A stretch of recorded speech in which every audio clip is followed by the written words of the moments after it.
はい、皆さんこんにちは。石野果歩です。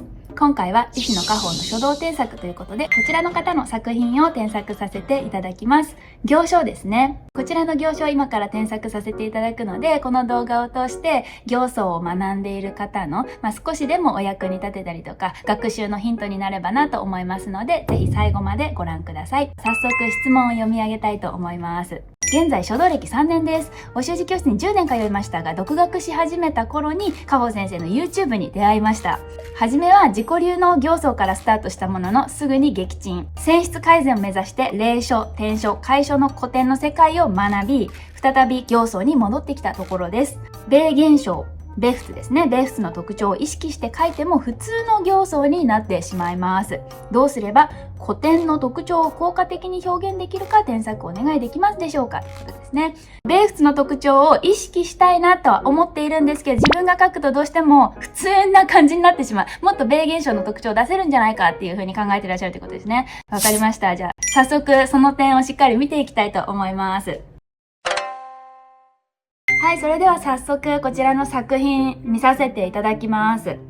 行書ですからね、これだけしっかり流れっていうところを捉えて書けてるのは本当に素晴らしいと思います。筆脈ですよね。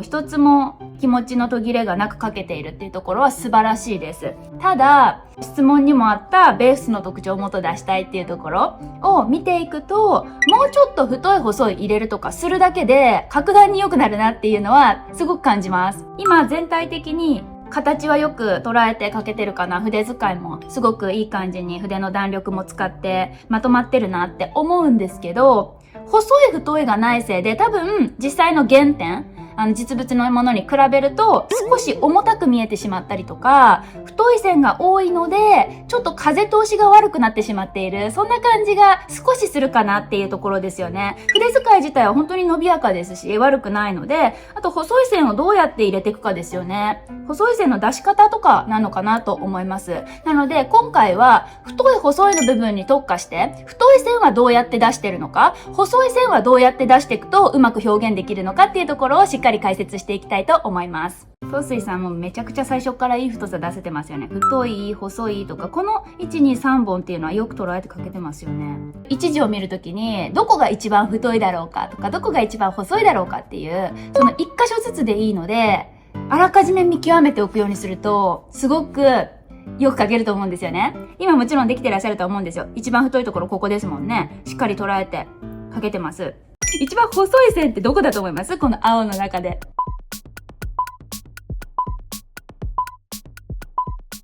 次の1画目ですよね。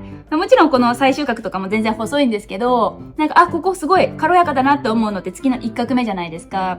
そういうところの軽やかさをいかにして出していくかっていうところですよね。月だけちょっと書いてみせますね。起筆も意外とちゃんと入ってるから、ここ捉えてるの素晴らしいと思います。起筆は結構強いんですよね。パンって打って、その後ですよね。1、2の呼吸で、直線を組み立てるようなつもりで、この縦線を下ろしてきてるっていうのが、米仏のうまいところだと思います。なんでここ、細くできんのかっていうのを考えてみると、こうやって太く入筆して一直線で下ろすならば、ずっと同じ太さになってしまうから、だんだん細くとかできないですよね。でも、1、2って直線組み立てるようにやってあげることによって、斜めに進んでるスライドしてる時は太さがつくんだけど、こっち側の面、今使ってない手前の方の面を使って下ろしてくると、線痩せるんですよ。この原理わかります？こう進んでて、開いてる方で筆進めて、今度、左側から押されるような筆の進みになるじゃないですか。わかります？左側の押さえが効いてる状態でこの線運んでくることになるので、自然と筆がキュッてまとまる状態が作れてるわけですよね。その後下に進むことによってめちゃめちゃ線痩せてくれるっていう自然現象なんですけど、なるほどね、左に進めるっていうことはこっちからの押しつぶされる圧力がかかるから筆閉じるよね。それで縦に下ろすっていうことはこの線細くなるに決まってるよねって。筆圧変えてないんです。変えてないんだけど、面が切り替わることによって筆って閉じてくれるんですよね。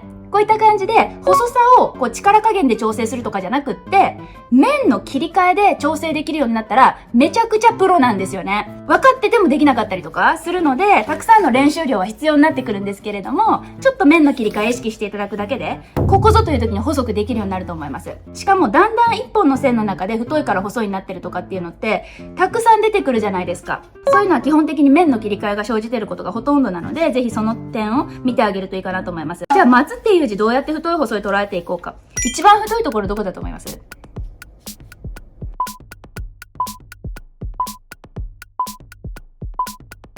もうこれ分かりやすいですよね。この真ん中の線が一番太いです。松の作りの一画目が一番太いですよね。じゃあ、一番細いのどこですかって見たときに、どこだと思いますか？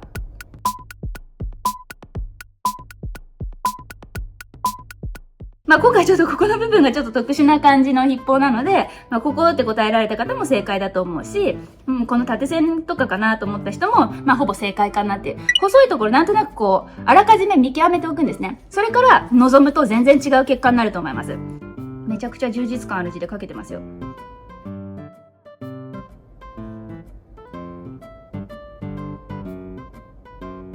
今ここちょっと細く意識しましたよ。あらかじめ分かってたんで細くしなきゃってあらかじめ頭にインプットしたんで細くしました。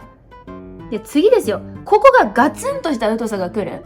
これをしっかりイメージしておくっていうことですよね。こういうところの線と太さ似てる？ちょっとは太いんですけど似てるじゃないですか。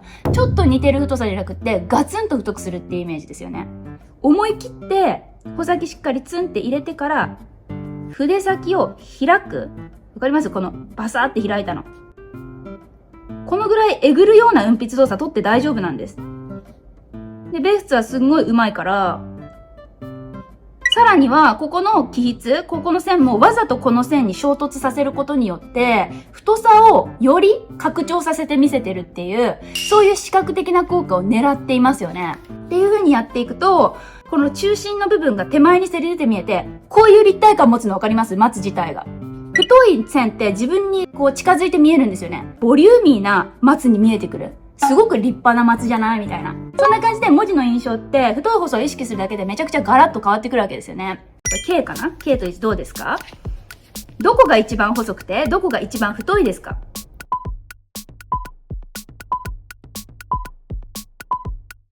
じゃあ細い線から当ててみましょう。せーの。はい、縦線ですよね。あ、ここって答えた人も正解だわ。ここかもしんない。だけど、まあこれは一本の線の中に細い太いがあるっていう感じですよね。まあここがまあ細さかなっていうところで、はい、OK です。そこはクリアしました。じゃあ次、太いとこ見つけてください。一番太いとこでどこですか？せーの。はい。この横線とか、まあここも正解だと思いますね。この辺とか。まあそうやって答えられた人は結構いい感じかなというふうに思います。ここって答えた人もいるかな？いいですよね、それも。で、太いところなんとなくこうポイントとして意識しておくわけです。で、書くと、すごく変わってきます。今もすごいまとまってていいですよ。ちゃんと余白も捉えてるし。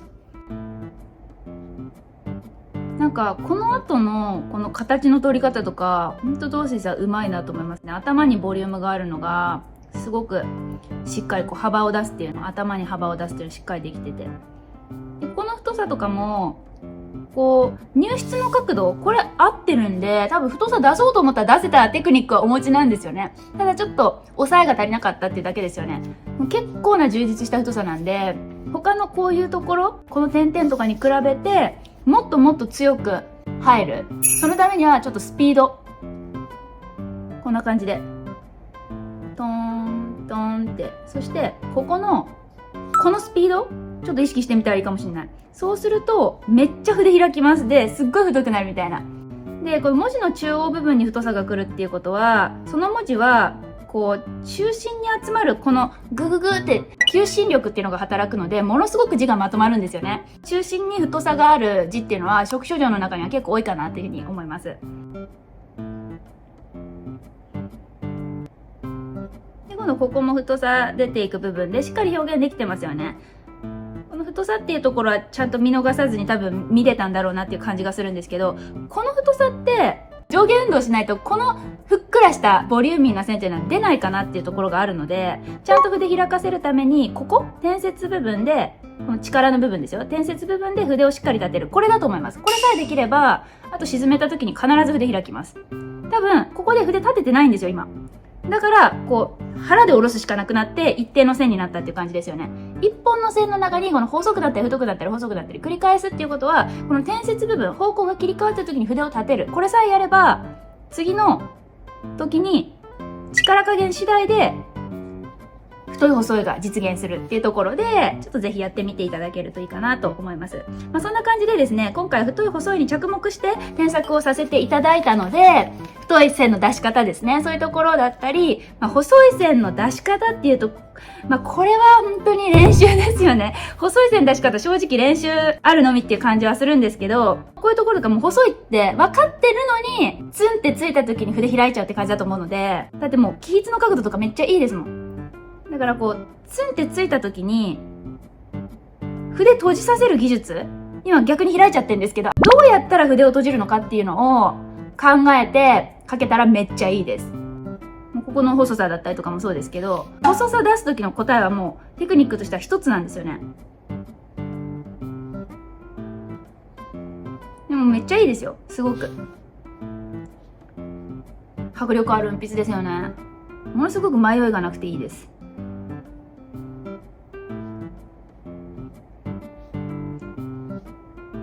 いいじゃないですか。最後の線もめっちゃ特徴となってすごいと思いますよ。細かいところまで、細部までしっかり観察して書けてるところがもうさすがですね。最後になんですけど、出したい時に細い線を出すっていうところでは、筆をねじるとか、毛先を閉じるっていう動きが必須になってくるんですよね。でそうするにはどうしたらいいのかって考えると、例えば、この手前の動作が肝心になってくる。実際に問題があるのは、この実際細くしたい線じゃなくって、実は一つ前の線が原因で太くなってしまってますよっていうところなんですよね。なので、行相なら全てに共通することですけど、はい、ここ、収筆。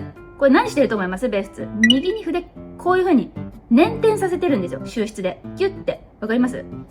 キュッて。これです。そうすると、ねじれて閉じる。それが行われた後に縦線からの縦線だから、絶対細くなるっていう筆の性能をベースは熟知してるわけです。だから、細くしたいのが自由自在。この姿っていう字だったら、もうこの収筆なんですよ。この収筆が、こう。はい、もう巻き込む。こうです。わかります？最後収筆で、こう。毛先をねじってるわけです。極端に言うとこういうことして。で、それから横隔いってるからもう細くなるに決まってるんですよね。当たり前のことがこの隠されている答えがもう出てるんだけど、それが見えるか見えないかって、やっぱり経験なんですよね。私だって10年やってて未だに新しく知ることいっぱいあるんですよ、初期症状から。これ前まで気づいてなかったわ、みたいなのがいっぱいあるので、そういうのは本当にやればやるほどに楽しく面白さ気づいてくると思うので、これからもぜひですね、こちら、初期症状を続けていただけるといいかなというふうに思います。今回の添削は以上です。はい、皆さん行書の添削いかがだったでしょうか？やっぱ行書に取り組まれてる方すごく多いと思うので、ぜひ皆さんも行書書くときには太い細いを意識してみてください。で、さらに深く学びたいなという方はアプリで学べる私の書道学校、こちらもあります。書道学校では優秀な講師陣の方も在籍しておりまして、一人一人の個別添削もご用意しておりますので、さらに古典を極めたいとか、もっと詳しく知りたいっていう方は概要欄の方から、書道学校の方覗いてみてください。最後までご視聴いただいて本当にありがとうございました。さようなら。私の書道学校。